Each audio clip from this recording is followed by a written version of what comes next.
Assalamualaikum warahmatullahi wabarakatuh. Selamat pagi teman-teman sekalian. Alhamdulillah, akhirnya kita bisa berkuliah lagi. Kita bisa belajar lagi, memahami apa sih psikologi belajar itu. Oke, jadi pertama-tama perkenalkan, nama saya Siti Mahmuda. Teman-teman bisa memanggil saya sebagai Bu Mahmuda ataupun Bu Muda. Oke, langsung saja ya. Di pertemuan pertama ini kita akan mempelajari mengenai pengertian psikologi belajar, tujuan mempelajari psikologi belajar, fungsi mempelajari psikologi belajar, manfaat mempelajari psikologi belajar, serta teori-teori dalam psikologi belajar. Nah, apa sih hakikat dari belajar itu? Nah, seperti yang kita ketahui, kalau belajar itu adalah aktivitas yang paling penting bagi setiap individu. Jadi cakupannya memang luas, jadi tidak gampang untuk mendefinisikan apa itu belajar. Nah, maka dari itu banyak ilmuwan dan ahli-ahli psikologi atau di ilmu yang lain memunculkan teori belajar, meneliti apa sih belajar itu. Nah, maka dari itu muncullah berbagai macam pendapat yang mendefinisikan apa itu belajar. Ada juga yang mendefinisikan belajar itu sebagai proses, ada yang juga mendefinisikan sebagai hasil. Nah, salah satu pendapat para ahli mengenai definisi belajar adalah sebagai berikut. Nah, menurut Crow dalam Educational Psychology, belajar merupakan perbuatan untuk memperoleh kebiasaan, ilmu pengetahuan, sikap, termasuk penemuan-penemuan baru dalam mengerjakan sesuatu, serta usaha untuk memecah rintangan, menyesuaikan dengan situasi baru. Nah, didefinisikan bahwa belajar adalah hasil dari aktivitas belajar. Nah, ini menurut Crow.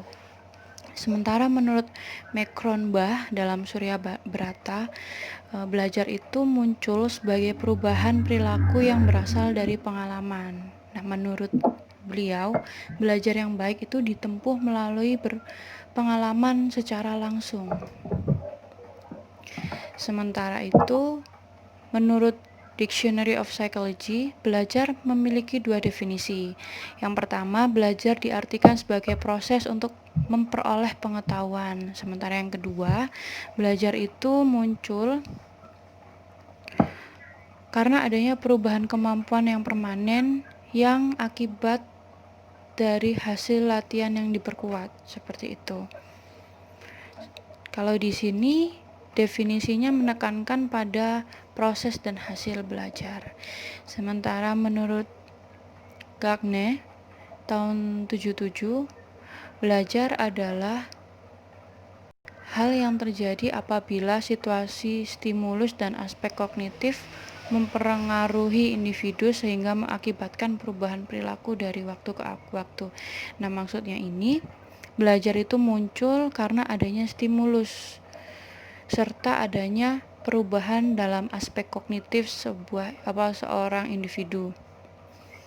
Nah, individu ini akan mengalami perubahan yang dialami itu berlangsung dari waktu ke waktu, jadi tidak langsung cepat gitu, ada tahapannya. Nah, dari penjelasan sebelumnya dapat disimpulkan bahwa belajar merupakan sebuah perubahan perilaku yang berasal dari pengalaman serta pelatihan. Perubahan tersebut melalui berbagai macam proses dan dalam waktu yang tidak singkat, seperti itu. Berdasarkan beberapa pengertian tersebut dapat ditarik kesimpulan mengenai psikologi belajar. Nah, seperti yang kita ketahui bahwa psikologi adalah ilmu yang mengkaji mengenai perilaku manusia, maka dapat diartikan bahwa psikologi belajar adalah ilmu tentang perilaku manusia dalam aktivitas belajarnya atau proses belajarnya. Nah, apa sih ruang lingkup psikologi belajar itu? Secara umum, psikologi memiliki cakupan yang luas. Sementara Psikologi belajar cakupannya lebih terfokus pada proses belajar siswa. Nah, ruang lingkupnya ada berbagai macam, mulai dari masalah belajar, teori belajar, aspek psikologi, serta kesulitan belajar. Seperti itu. Kalau yang masalah belajar juga ada hakikat belajar itu apa sih, ciri-cirinya, wujudnya, serta faktor yang mempengaruhi proses belajar itu. Nah, teori belajar ini banyak yang berasal dari teori belajar yang lain. Misalnya teori belajar koneksionisme, teori belajar kognitif, teori belajar behaviorisme atau behavioristik, dan teori belajar sosial. Serta dalam ruang lingkup yang aspek psikologisnya terdiri dari persepsi, perhatian, ingatan, kecerdasan, serta motivasi. Nah, kalau kesulitan belajar, cakupannya terdiri dari identifikasi kesulitan belajar, asesmen, serta faktor penyebab individu itu mengalami kesulitan belajar. Nah, apa sih tujuan dari mempelajari psikologi belajar? Apa pentingnya?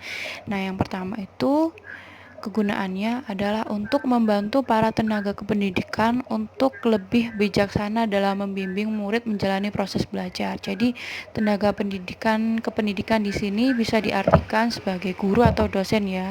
Jadi, dengan mempelajari psikologi belajar ini, mereka dapat lebih membimbing, jadi mengetahui bagaimana sih cara membimbing murid yang baik sehingga dapat mencapai proses pembelajaran yang optimal.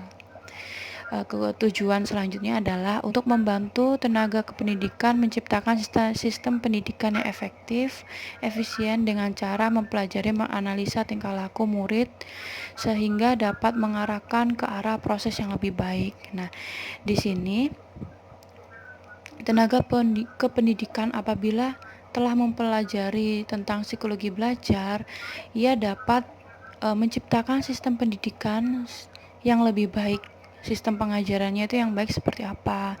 Dengan cara menganalisa tiap perilaku dari murid-muridnya. Jadi setiap murid kan memiliki cara gaya belajar yang berbeda-beda serta kondisi individualnya di rumah atau di lingkungan sekolah kan pasti berbeda-beda antara murid satu dengan murid yang lain.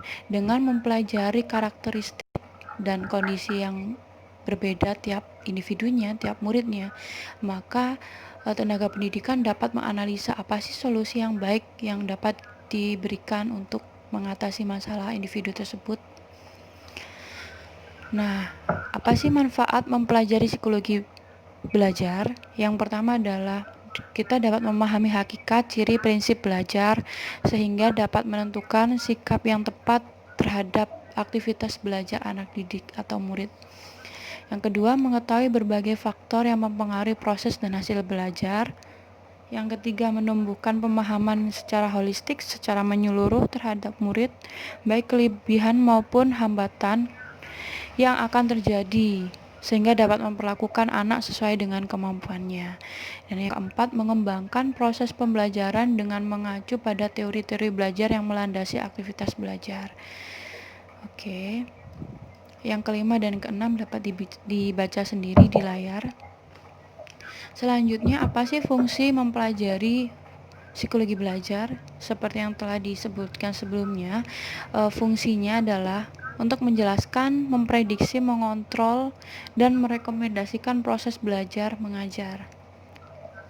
Menjelaskan dan memprediksi itu maksudnya seperti apa sih? Menjelaskan tuh dapat tenaga kependidikan dapat lebih memahami apa yang sedang terjadi di kondisi muridnya seperti apa. Nah, kalau memprediksi ini, misalnya seorang guru melihat anak yang kesulitan membaca. Nah, si guru ini melihat anak tersebut berada di usia 10 tahun, tapi dia tidak bisa membaca ataupun menulis. Nah, dari proses observasi ini, guru dapat mengidentifikasi dan memprediksi masalah-masalah apa sih yang sebenarnya dialami oleh murid yang tidak bisa membaca ini, seperti itu.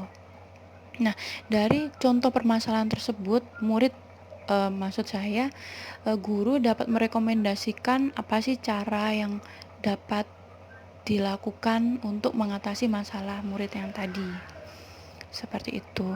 Yang kedua, fungsinya untuk membantu tenaga kependidikan dalam memahami bagaimana individu dalam belajar. Dan yang ketiga, fungsi lainnya adalah membantu individu menjalani proses yang lebih mudah, efisien, dan mempercepat proses belajar individu. Nah, contohnya ketika musim pandemi ini kan banyak tenaga pendidikan yang kesusahan, baik guru maupun dosen, kesusahan dalam mengatur proses belajar. Bagaimana sih interaksi yang baik antara murid atau dengan guru, antara dosen dengan mahasiswa. Nah, dengan adanya pemahaman mengenai konsep psikologi belajar ini, guru atau tenaga pendidikan dapat menciptakan solusi terbaik atas masalah yang sedang dihadapi. Misalnya dengan teknologi pembelajaran jarak jauh seperti itu yang sedang kita lakukan sekarang. Selanjutnya kita akan mempelajari mengenai teori dalam psikologi belajar. Yang pertama, teori belajar koneksionisme, yang kedua teori belajar operan conditioning, yang ketiga teori belajar classical conditioning, yang keempat teori belajar kognitif, yang kelima teori belajar sosial. Nah, masing-masing teori ini akan lebih detail lagi, akan dijelaskan oleh teman-teman yang lain yang nanti akan presentasi di pertemuan selanjutnya, mulai dari pertemuan ketiga.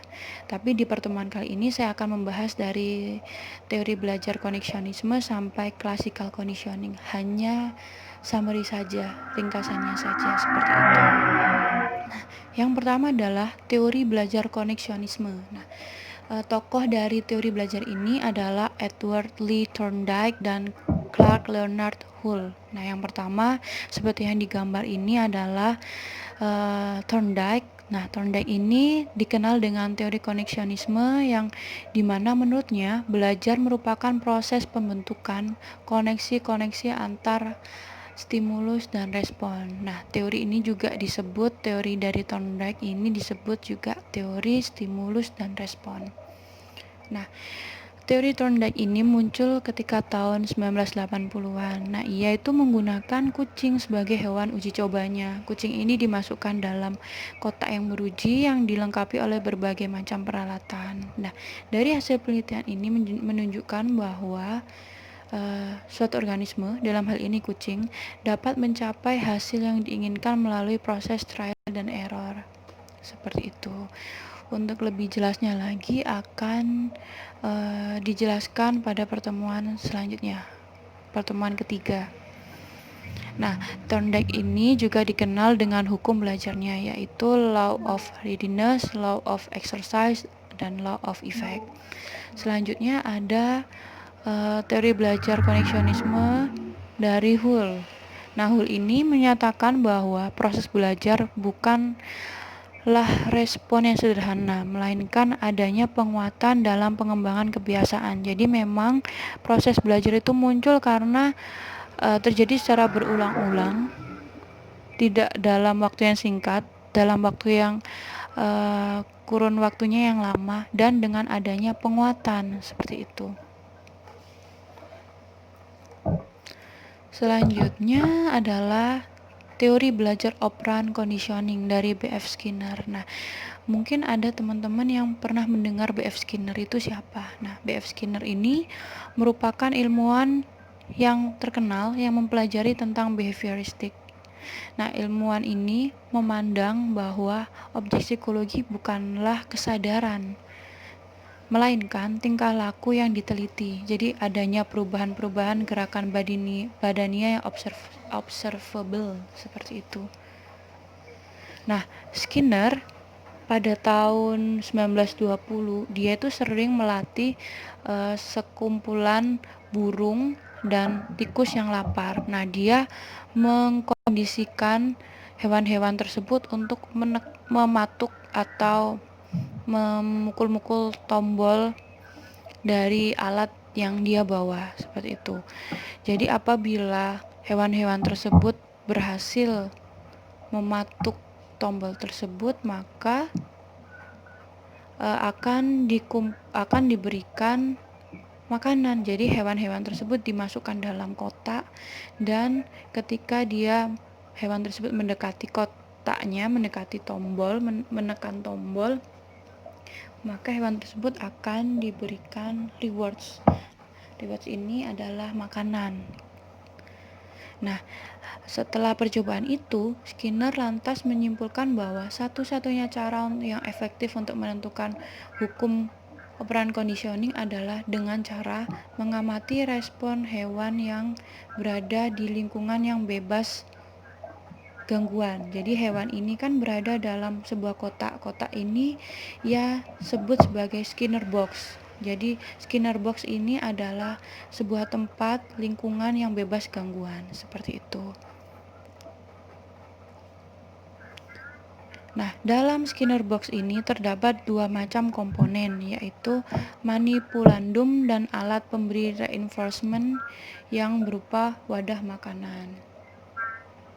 Manipulandum adalah komponen yang dapat dimanipulasi dan gerakannya berhubungan dengan reinforcement. Komponen ini terdiri dari tombol, batang, dan pengungkit. Nah, dari eksperimen tadi, awalnya tikus itu kan mengeksplorasi peti sangkar dengan cara lari-larian. Jadi tikus ini dimasukkan, terus dia otomatis karena tempatnya sempit, dia berlari-larian kan ke kanan ke kiri. Nah, ketika sedang berlari itu dia menyenggol kotak.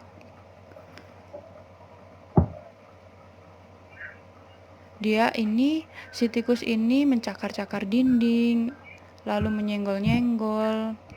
Nah, tingkah laku dari tikus ini disebut emit behavior, yaitu tingkah laku yang terpancar. Nah, tingkah laku yang terpancar ini dilakukan oleh individu tanpa memperdulikan stimulus tertentu. Jadi ia memang tidak tahu kalau sedang diamati. Jadi dia tidak tahu ada stimulus yang lain, seperti itu.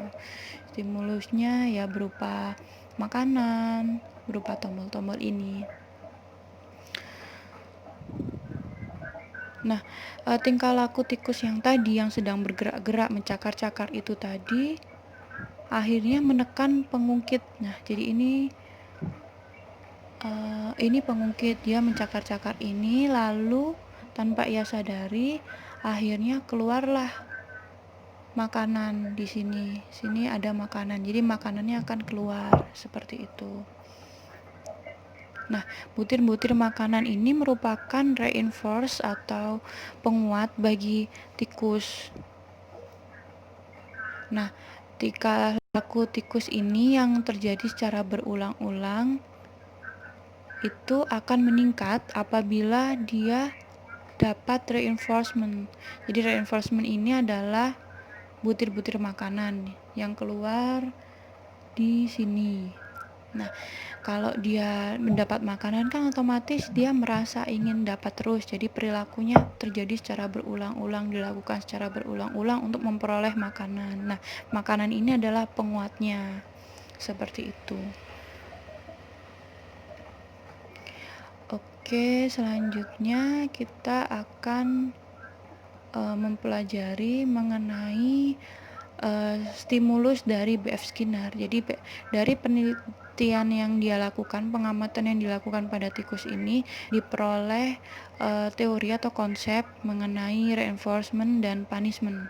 Nah, di sini saya akan menjelaskan mengenai stimulus reinforcement. Jadi stimulus ini adalah stimulus yang dapat meningkatkan kemungkinan perilaku diulang. Sementara stimulus punishment adalah stimulus dari lingkungan yang mengurangi kemungkinan perilaku diulang. Nah, bagaimana sih contohnya?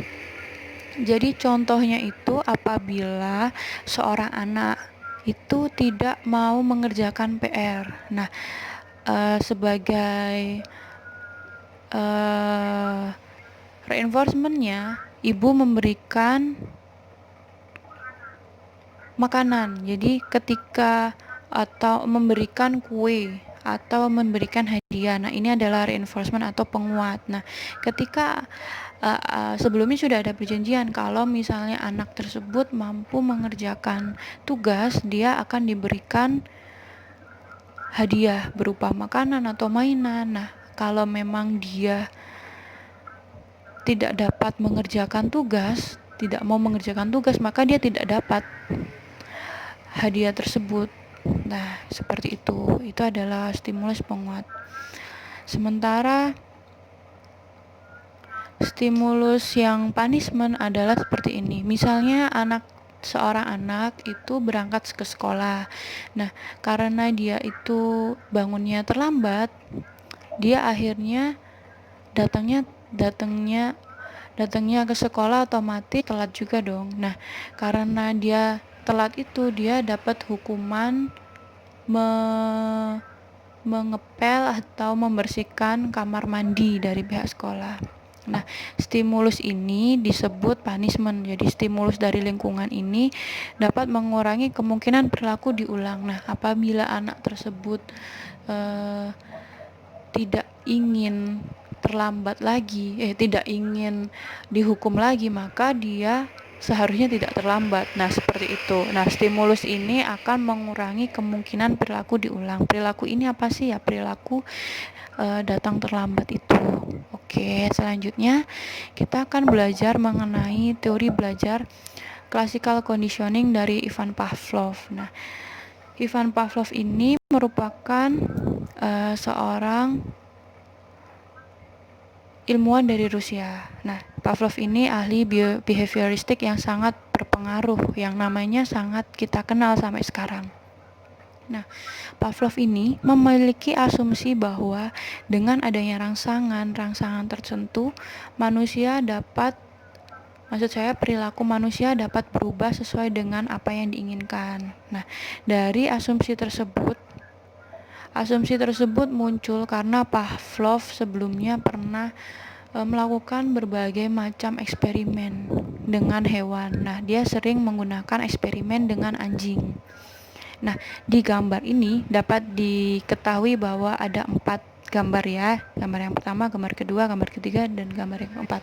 Nah, gambar yang pertama ini dilihat bahwa ada anjing di hadapan makanan. Nah, gambar yang kedua ini ada anjing yang di dekatnya ada bel. Gambar yang ketiga ada anjing yang di depannya ada bel dan makanan. Yang ketiga ada bel saja. Nah, bagaimana sih proses eksperimen yang dilakukan oleh Pavlov? Jadi seperti ini ceritanya. Di Pavlov ini yang pertama dia di depan anjingnya dia memberikan makanan. Nah, makanan ini adalah unconditional stimulus atau UCS. Selanjutnya Pavlov membunyikan bel, tapi responnya si anjing kan biasa saja karena dia kondisinya ini belum dikondisikan, hanya dibunyikan bel saja di depannya. Nah, bel ini adalah conditional stimulus. Nah, pada tahapan yang ketiga, Pavlov membunyikan bel dan memberikan makanan. Nah, dia secara terus-menerus melakukan itu, membunyikan bel dan memberikan makanan. Nah, kondisi ini pada tahapan ketiga ini akhirnya anjing mengeluarkan air liur. Nah, air liur ini disebut sebagai conditional response. Conditional response ini muncul karena sebelumnya anjing kan tidak ada stimulus. Misal makanan ini kan unconditional stimulus ya, tidak ada stimulus apapun. Nah, ketika diberikan bel yang dia itu pengkondisiannya dengan menggunakan bel, maka dia mengasosiasikan kalau ketika ada bel muncul makanan, ketika ada bel muncul makanan. Jadi dengan adanya bel itu makanan akan muncul. Nah, seperti itu prosesnya. Anjing akan menganggap bahwa ketika bunyi bel makanan akan muncul. Nah, responnya adalah dia mengeluarkan air liur seperti itu. Air liur ini disebut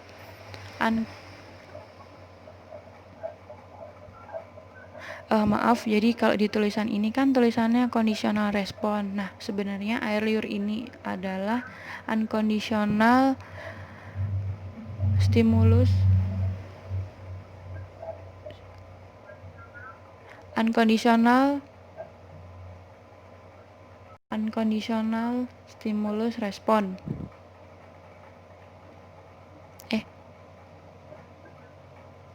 benar sih air liur itu conditional respon. Nah, selanjutnya seperti di gambar ini, di gambar keempat atau tahapan keempat ini, Pavlov tidak mengeluarkan makanan, dia hanya membunyikan bel. Jadi makanan disembunyikan, terus Pavlov membunyikan bel. Nah, tanpa disadari anjing ini mengeluarkan air liur terus menerus, padahal makanannya ini kan tidak diberikan, seperti itu.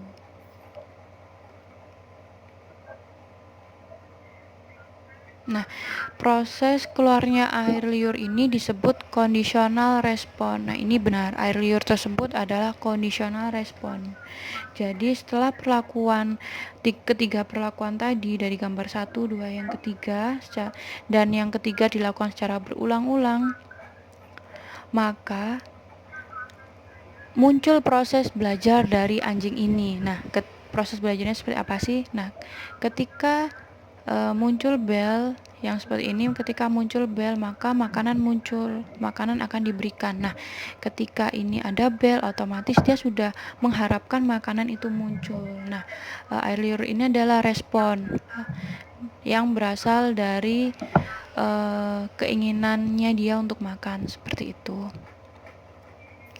Oke, jadi cukup sekian presentasi untuk pertemuan pertama ini. Untuk selanjutnya kita akan membahas mengenai pembagian kelompok. Pembagian kelompoknya itu kita akan bagi menjadi 9 kelompok. Nah, 9 kelompok ini akan membahas mengenai teori belajar yang berbeda-beda, dari koneksionisme, operant conditioning, classical conditioning, kognitif, pemrosesan informasi, sosial, dan konstruktivisme. Nah, masing-masing dari kelompok ini nanti terdiri dari 4 orang. Masing-masing satu kelompok isinya 4 orang, seperti itu. Nah,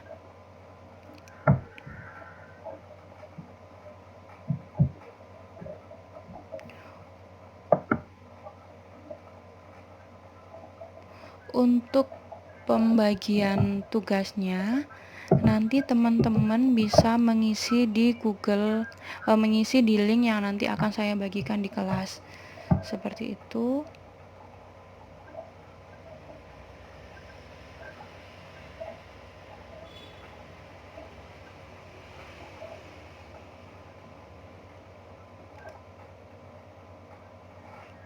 Selanjutnya kita akan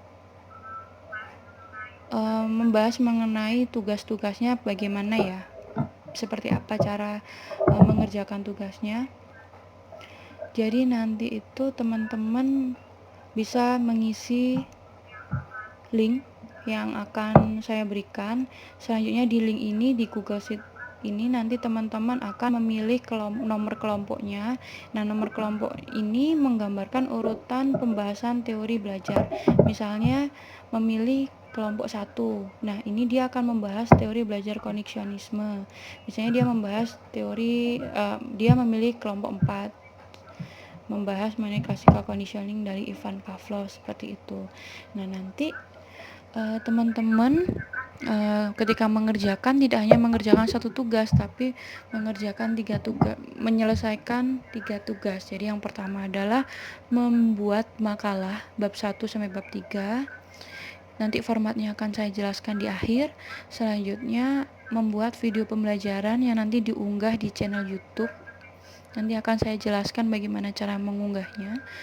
Nah, kalau memang teman-teman kesulitan, teman-teman bisa membuat video yang sederhana saja seperti yang sedang saya lakukan, hanya layar presentasi dan suara saja. Nah, kalau teman-teman lagi senggang, kebanyakan waktu, dan ingin mengeksplor kreativitas, teman-teman bisa mengedit seperti youtuber-youtuber dengan berbagai macam efek-efek yang lain. Tidak apa-apa, malah lebih baik. Selanjutnya, teman-teman membuat 5 pertanyaan yang berupa essay dan 5 pertanyaan pilihan ganda. Nah, pertanyaan ini gunanya apa sih? Pertanyaan ini nanti dibagikan pada grup di akhir pertemuan. Jadi nanti kalau ada teman kalian misalnya kelompok 1 sudah menyelesaikan presentasinya, nanti setelah selesai, setelah kalian mendengarkan, nanti akan diberikan essay, diberikan waktu sekitar 20 menit untuk menjawab essay dan pilihan ganda. Nanti akan dibagikan di Google Form. Jadi yang mengerjakan itu hanya mahasiswa saja yang sedang mendengarkan. Untuk pemakalah tidak perlu karena sudah mengerjakan makalahnya, tugasnya. Nah, tugas-tugas ini, 3 tugas tadi diberikan kepada dosen, dikumpulkan kepada saya minimal 3 hari sebelum presentasi. Nah, ini tujuannya untuk apa sih? Untuk mengecek tugasnya itu sudah sesuai atau enggak. Terus nanti dilihat juga kualitas dari pertanyaannya sesuai atau enggak. Jadi saya tidak akan merevisi atau mengobrak-abrik isi video misalnya atau bab yang kalian akan presentasikan. Kalau memang itu yang terbaik yang sudah kalian selesaikan, monggo silakan dipresentasikan. Nah, yang terakhir, masing-masing kelompok diperbolehkan memilih media dalam mempresentasikan makalahnya. Bisa menggunakan Zoom, Google Meet, atau hanya melalui video pembelajaran. Jadi memang semuanya dikembalikan ke teman-teman sekalian. Kalau misalnya teman-teman kesulitan secara akses internet, bisa mengupload lewat video di YouTube saja. Nanti tanya jawabnya bisa melalui video yang lain atau melalui rekaman seperti itu. Oke, sementara untuk format makalahnya terdiri dari halaman judul, daftar isi, bab 1 yang isinya latar belakang, rumusan masalah, bab 2 yang terdiri dari riwayat hidup tokohnya, kemudian pengertian teori belajarnya seperti apa, misalnya teori belajar koneksionisme, definisinya seperti apa, kemudian konsep dari teorinya itu seperti apa. Yang keempat, penerapan atau implementasi dari teori tersebut di kependidikan, di ranah belajar atau kependidikan. Yang ketiga adalah penutup, kesimpulan, serta adanya daftar pustaka di akhir. Oke, ternyata sudah 30 menit. Terima kasih sudah mendengarkan.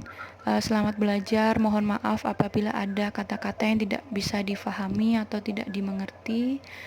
Kurang dan lebihnya saya ucapkan terima kasih. Wassalamualaikum warahmatullahi wabarakatuh.